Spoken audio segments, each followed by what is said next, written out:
Hi, and welcome to another episode of Hot Takes with me, the Silver Fox. Now, we haven't done a lot on the JDAH trial in America. Other sites are doing it, there's far more there.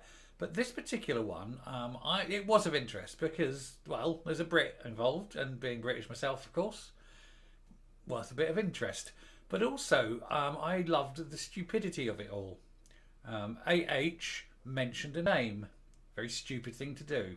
She brought this up in her questioning. That is what I say when she was being questioned. And the moment she did, JD's team sort of fists were in the air, they were hugging each other, smiles, the popping of champagne corks. Why? Because she's opened the door after making a claim. And then that gives them the right to question that claim. And it is brilliantly done.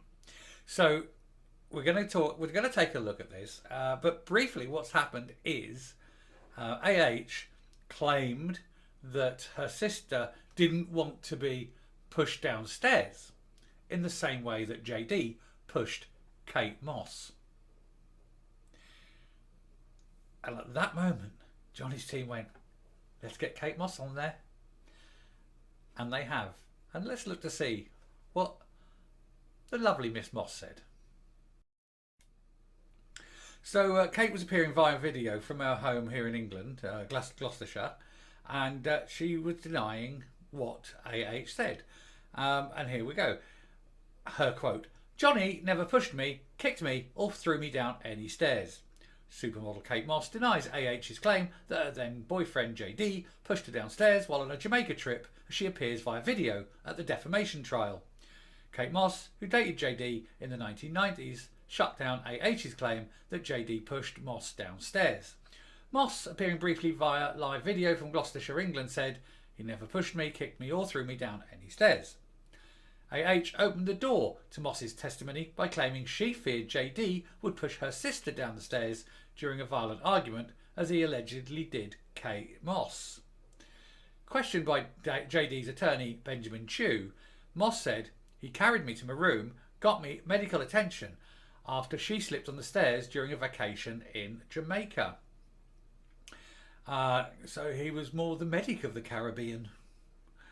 After the testimony, a source close to AH said, "So JD didn't abuse Kate Moss. That makes him 1 for 2 in the abuse column."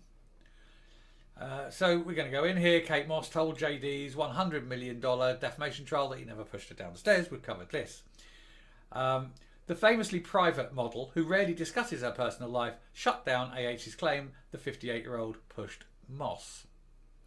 Heard opened the door to Moss's testimony by claiming she feared JD would push her sister down the stairs during a violent argument. According to AH, there was a rumour that JD had done just that same thing to Kate Moss, and it came to her mind. And there's Kate Moss. Questioned by JD's attorney Benjamin Chew, Moss said, "We were leaving the room, and Johnny left the room before I did. There'd been a rainstorm, and as I left the room, I slid down the stairs. I hurt my back, and I screamed because I didn't know what had happened to me, and I was in pain. He came running back to help me, carried me to the room, and got me medical attention." And there's her in her more supermodel-y days. Just more pics. And there's the face of anger. There is a jealous, betrayed woman. Oh, she's so angry, knowing that she's destroyed her career, destroyed her reputation. Anyway, Moss was appearing as a witness for the JD during a stage of the trial known as rebuttal, where he gets to challenge AH's allegations. Moss was at the height of her fame when she began her intense relationship with JD, who was a teen idol thanks to his roles in films like Edward Scissorhands. Both of them were notorious for their drink and drug use and became known as the cheekiest, druggiest couple in LA. Among their favourite hangouts was the Viper Room in LA, which Depp owned, where they partied with the likes of Jared Leto, Keanu Reeves and Charlize Theron.